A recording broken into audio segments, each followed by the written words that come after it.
மனம் திரும்புங்கள், பரலோக ராஜ்யம் சமீபித்திருக்கிறது என்று பிரசங்கித்த இயேசு கிறிஸ்துவின் நாமத்தில் வாழ்த்துக்கள்.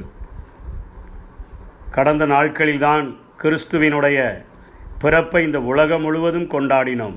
திருத்துவத்தினுடைய இரண்டாவது நபராகிய இயேசு கிறிஸ்துவினுடைய பிறந்த பண்டிகையை நாம் எல்லாரும் ஒரு மிகுந்த உற்சாகத்தோடு கூட நாம் கொண்டாடினோம். ஏனென்று சொன்னால், இயேசு கிறிஸ்து இந்த உலகத்தில் பிறக்கவில்லை என்று சொன்னால் பாவத்திலிருந்து விடுதலை பெறுகிறதற்கு வழியே இல்லை. முழுமையாக ஒரு மனிதன் பாவத்திலிருந்து விடுதலை பெற முடியாது. பாவிகளை ரட்சிக்கவே கிறிஸ்து இயேசு உலகத்தில் வந்தார் என்கிற வார்த்தையை நாம் ஏற்றுக்கொண்டபடியினாலே அத்தனை ஆர்வமாக கிறிஸ்மஸ் பண்டிகைகளை நாம் கொண்டாடினோம். ஆனால் இயேசு கிறிஸ்து மத்தேயு 12ஆம் அதிகாரம் 31ஆம் வசனம் 32ஆம் வசனத்திலே இன்னொரு நபரை அவர் அறிமுகப்படுத்துகிறதை பார்க்கிறோம். நான் உங்களுக்கு சொல்லுகிறேன், எந்த பாவமும் எந்த தூஷணமும் மனுஷருக்கு மன்னிக்கப்படும், ஆவியானவருக்கு விரோதமான தூஷணமோ மனுஷருக்கு மன்னிக்கப்படுவதில்லை. எவனாயிலும் மனுஷகுமாரனுக்கு விரோதமான வார்த்தை சொன்னால் அது அவனுக்கு மன்னிக்கப்படும். எவனாயிலும் பரிசுத்த ஆவிக்கு விரோதமாய் பேசினால் அது இம்மையிலும் மறுமையிலும் அவனுக்கு மன்னிக்கப்படுவதில்லை என்று சொல்லி பரிசேயர்களை பார்த்து அவர் குருடும் ஊமையுமான ஒருவனை, பிசாசு பிடித்தவனை அவர் சுகப்படுத்தின போது அங்கே பரிசேயர்கள் எல்லாரும் பிசாசின் தலைவனாகிய பெயல்செபூலினாலே பிசாசுகளாய் துரத்துகிறானே அல்லாமல் மற்றபடி அல்ல என்று ஒரு கமாண்ட் அடித்த பொழுது என் இயேசு அவர்களுக்கு பிரதித்துவரமாக இந்த காரியத்தை சொல்லுகிறதை பார்க்கிறோம். தேவனால் மன்னிக்க முடியாத பாவம் இல்லை, மன்னிக்க முடியாத பாவம் உண்டோ என்று யாராகிலும் கேட்டாலும் வேதம் சொல்லுகிறது, ஆண்டவரே என்னை மன்னியும் என்ற கதறுதலுக்கு தேவன் செவி கொடுக்காமல் இருப்பதில்லை என்று சொல்லி நாம் பார்க்கிறோம். ஆனால் இங்கே இயேசு கிறிஸ்து ஒரு பாவத்தை இம்மையிலும் மறுமையிலும் மன்னிக்க முடியாது என்று சொல்லுகிற ஒரு காரியத்தை நாம் இந்த வசனங்களிலே நாம் பார்க்கிறோம். ஏனென்று சொன்னால், இந்த நாட்களிலே அநேக பிரிவுகள் காணப்படுகின்றன. யெகோவா விட்னஸ், பிதாவாகிய தேவன் என்று சொல்லி அவரை மாத்திரம் கொண்டாடுகிற ஜனங்கள் இருக்கிறார்கள். இயேசுவின் நாமம் என்று சொல்லி இயேசு ஒருவர் மாத்திரமே என்று சொல்லி கொண்டாடுகிறவர்கள் இருக்கிறார்கள். இங்கே இயேசு கிறிஸ்து திருத்துவத்தினுடைய மூன்றாவது நபராகிய, திரியேக தேவனின் மூன்றாவது நபராகிய பரிசுத்த ஆவியானவரை குறித்து இங்கே பேசுகிறதை பார்க்கிறோம். திரியேக தேவனை நாம் ஆராதிக்கிறதற்கு நாம் கடமைப்பட்டு இருக்கிறோம். திரியேக தேவனை நாம் பெற்றிருக்கிறோம். இங்கே மூன்றாவது நபராகிய பரிசுத்த ஆவியானவருடைய காலம் என்று சொல்லி பரிசுத்த ஆவியானவர் ஒன்றே போதும் என்று சொல்லுகிற நாட்களுக்குள்ளாக நாம் வந்திருக்கிறோம். 3 பிரிவினர்கள். இந்த 3 பிரிவினர்களை உள்ளடக்கிய இந்த கிறிஸ்தவத்திலே நாம் இன்றைக்கு அநேக பிரிவுகளை, பிளவுகளை ஏற்படுத்தி கொண்டு ஒரு சில வசனங்களை பிடித்து கொண்டு நாம் அதற்கு தவறான ஒரு காரியங்களுக்குள்ளாக நாம் வழிநடத்தப்பட்டு கொண்டு இருக்கிறோம். இயேசு கிறிஸ்து இந்த பூமியில் வாழ்ந்த நாட்களிலே, நான் போவேன், சத்திய ஆவியாகிய தேற்றரவாளனை அனுப்புவேன், மூன்றாவது நபரை அவர் பேசுகிறார்.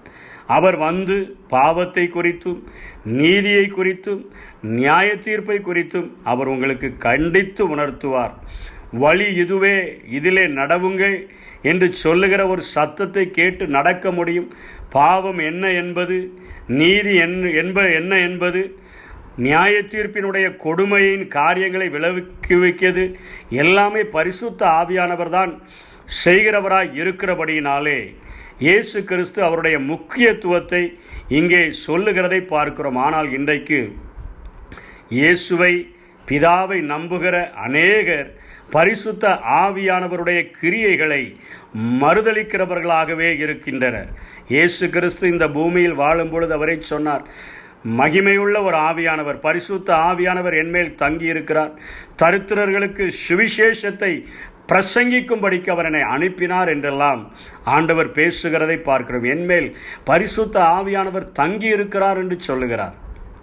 இன்றைக்கு நாம் ஆண்டவருடைய பிள்ளைகளாய் மாற்றப்பட்டிருக்கிற நாம் பிதாவாகிய தேவனையும் குமாரனமாகிய தேவனையும் பரிசுத்த ஆவியானவராகிய தேவனையும் நாம் கனப்படுத்தவும் மகிமைப்படுத்தவும் பரிசுத்த ஆவியானவருடைய சத்தத்தை இருதயத்திலே கேட்கிறவர்களாக அவர் உணர்த்துகிற பாவ உணர்வுக்கு நம்மை விட்டு கொடுத்து இயேசு கிறிஸ்துவின் இரத்தத்தினால் பிதாவினிடத்தில் மன்னிப்பு கேட்கிறவர்களாக பெற்றுக்கொள்கிறவர்களாக இந்த முறைமையை கடைபிடிக்கிறவர்களாக இருந்தால் மாத்திரமே எத்தகையான கொடுமையான பாவமாக இருந்தாலும் அந்த பாவத்திலிருந்து நாம் விடுதலை பெற்றுக்கொள்ள முடியும்.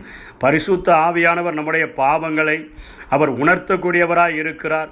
இயேசு கிறிஸ்து சிந்தின விலையேறப்பெற்ற அந்த இரத்தத்தை நாம் நினைவு கூர்ந்தவர்களாக இயேசு கிறிஸ்துவின் நாமத்தில் பிதாவை நோக்கி நாம் கெஞ்சும் பொழுது நம்முடைய பாவங்கள் எல்லாவற்றையும் அவர் கழுவி சுத்திகரிப்பதற்கு அவர் இன்றைக்கும் உண்மை உள்ள ஒரு ஆண்டவராய் இருக்கிறார். உணர்த்துகிற ஆளே எனக்கு தேவையில்லை, இயேசு ஒருவர் மாத்திரமே போதும், அவர் இரத்தம் ஒன்றே போதும் என்று சொன்னால் பிதாவினிடத்தில் நாம் நெருங்கக்கூடிய பாக்கியத்தையும் நாம் இழந்தவர்களாக மாறிவிடுவோம்.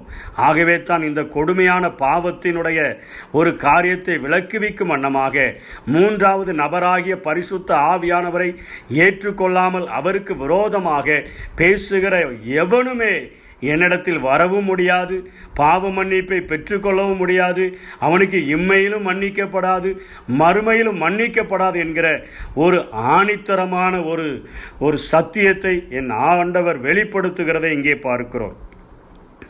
திருத்துவ தேவனை நாம் நம்பி அவரை அண்டிக் கொள்ளும் பொழுது மாத்திரமே இந்த உலகத்திலே நாம் பரிசுத்தமுள்ளவர்களாக, பாவத்திலிருந்து விடுதலை பெற்றவர்களாக, பாவத்தினுடைய தண்டனையிலிருந்து விடுதலை ஆக்கப்பட்டவர்களாக, பாவத்தினுடைய பிரசன்னத்திலிருந்து விடுதலை பெற்றவர்களாக நாம் இந்த பூமியிலேயே நாம் வாழ முடியும்.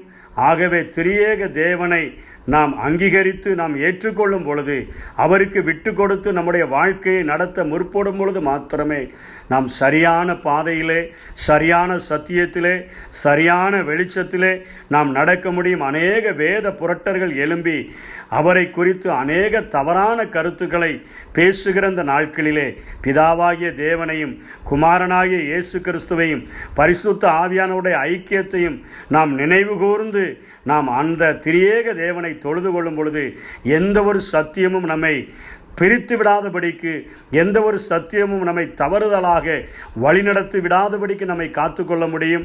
கடைசியிலே அவருடைய வருகையிலே நாம் பங்கு பெற்றவர்களாக மாறிவிட முடியும். அப்படிப்பட்ட கிருபைகளை தேவன் நமக்கு தந்தருள்வாராக. ஆமென். அப்பா பிதாவே, அன்பான தேவா, அருமை இரட்சகரே,